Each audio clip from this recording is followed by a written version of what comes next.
Well, the process by which we got here was incredibly messy, but Ukraine is back to being in a relatively good position, all things considered.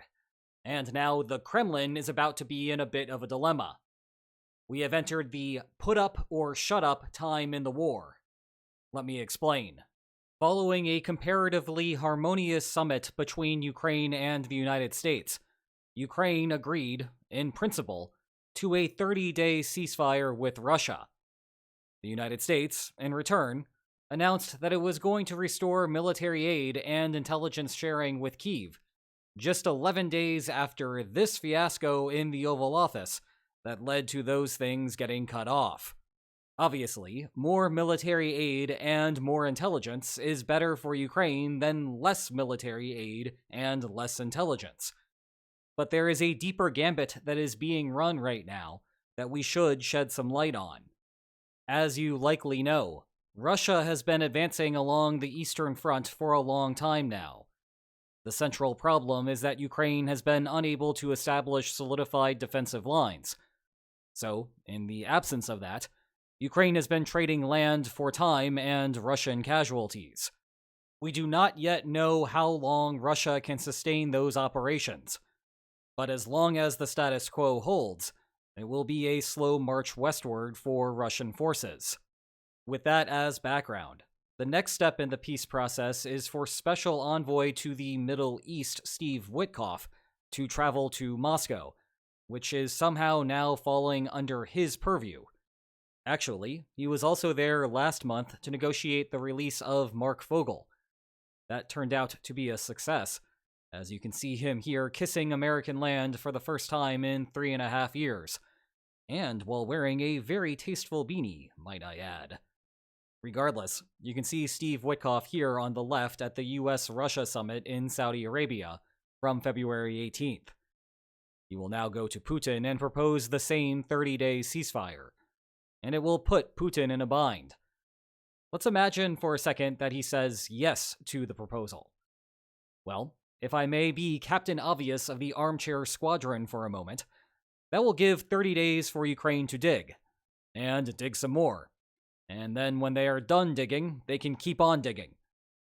A month is not enough to fully entrench all of the front, of course.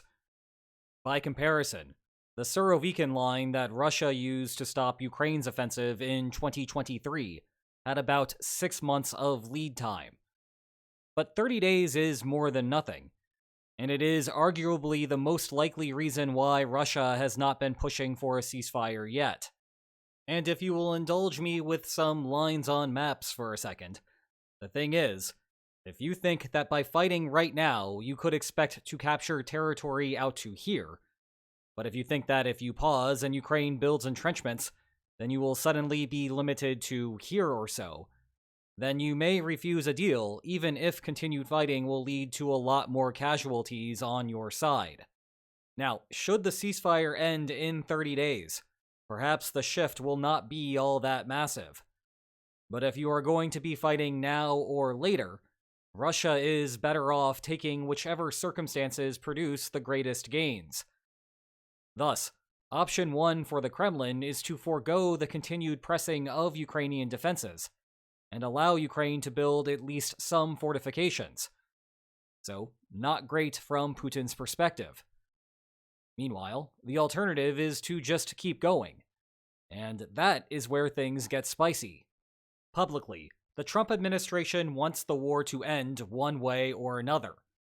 The threat laid out in Special Envoy to Ukraine Keith Kellogg's peace plan is to massively increase aid to Ukraine should Russia refuse. And I should emphasize threat in that sentence, because there is a big difference between a threat made and a threat followed through on. Certainly, everything that is discussed within the Western policy community is that the Trump administration has done little to signal that it actually wants to increase aid to Ukraine, beyond merely saying so. Yep, we must once again break out the cliché to stop listening to what leaders say and start watching what they do. Here, the best way to signal that you mean what you say is to proactively arm Ukraine to the hilt, and threaten that such armaments will continue until Russia agrees to the ceasefire. And maybe that will be what happens in the next few days, though a limited time signal is also of limited utility. In the absence of something stronger, Witkoff's task is to somehow convince Russia that the United States will do that arming, despite the lack of credible evidence so far. The bind for the Kremlin is that an outright rejection tells everyone in the West who was previously unsure on this point that Russia is not serious about a peace plan. That means a more united NATO front in dealing with the situation, and the risk that the Trump administration follows along and floods the zone with military aid. And even if Trump passes on those shipments to Kyiv, it will undoubtedly halt any further progress in thawing relations between the United States and Russia, which would come with the benefit of perhaps reducing economic sanctions and opening up its oil and gas industry to international markets. Now, if you are asking me which of those is more likely to happen, I do not know. To answer that question, I would need to be privy to the intelligence that is circulating around the Kremlin, and it turns out that they do not invite me to their meetings. What I can tell you is that we are entering a high-leverage situation right now. Either the Kremlin agrees to the ceasefire, and some bargaining power immediately shifts back into Ukraine's camp thanks to those entrenchments, or the Kremlin calls Trump's bluff, and what happens after that depends on whether the Trump administration actually ramps up aid, which will either be very good for Ukraine or very bad. Either way, high leverage, like I said. To try to narrow expectations somewhat here, an outright rejection from the Kremlin would be surprising. It would be better to agree on the face of it, and then try having the plan fall apart on the battlefield, and leave it to the rest of the world to figure out exactly what happened. The fog of war is great for that, and we only have to go back to the Minsk agreements to see why.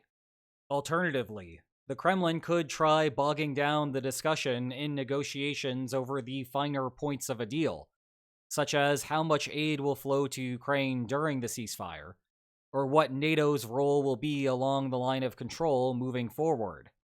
And speaking of enforcement along the line of control, if the 30-day ceasefire does come to fruition, that does not mean an end of the war. There is very little discussion about what that looks like from the United States at the moment. Europe has spent a lot more time focusing on peacekeeping forces over the last few weeks. Kellogg's plan calls for continued armament over the long run to keep the line of control steady, and that is something that will need to happen to hedge against long-run shifts in the balance of military power that could be favorable to Russia. You could be in a situation where the Kremlin agrees to the 30-day ceasefire, uses the time to reload to the best of its abilities while Ukraine is working on entrenchments, and then restart the war afterward, with complaints about NATO and Ukraine violating some of the finer points of the deal. Sure, it might not be ideal from the Kremlin's perspective to give Ukraine the time to work on defensive fortifications, but perhaps that will not come off as obviously contrary to Trump's vision, which may mean less of a response from the United States. Look, from the very start of the invasion, at a time when it was not particularly popular to say this, I have been insisting that a negotiated settlement, tacit by a frozen line of control or formalized by a treaty with signatures, would be the most likely outcome of this war, if for no other reason than because that is how almost all of these kinds of conflicts end. Today, for the first time in more than 3 years, which I will note is also on the longer end of the spectrum of these kinds of wars, we might be seeing the first section of the chapter on the war's resolution. And, I had a chapter about that when the war first started. Maybe we should revisit it sometime. Or at least for now, you can check the video description and start doing that on your own. And if you enjoyed this video, please like, share, and subscribe. And I will see you next time. Take care.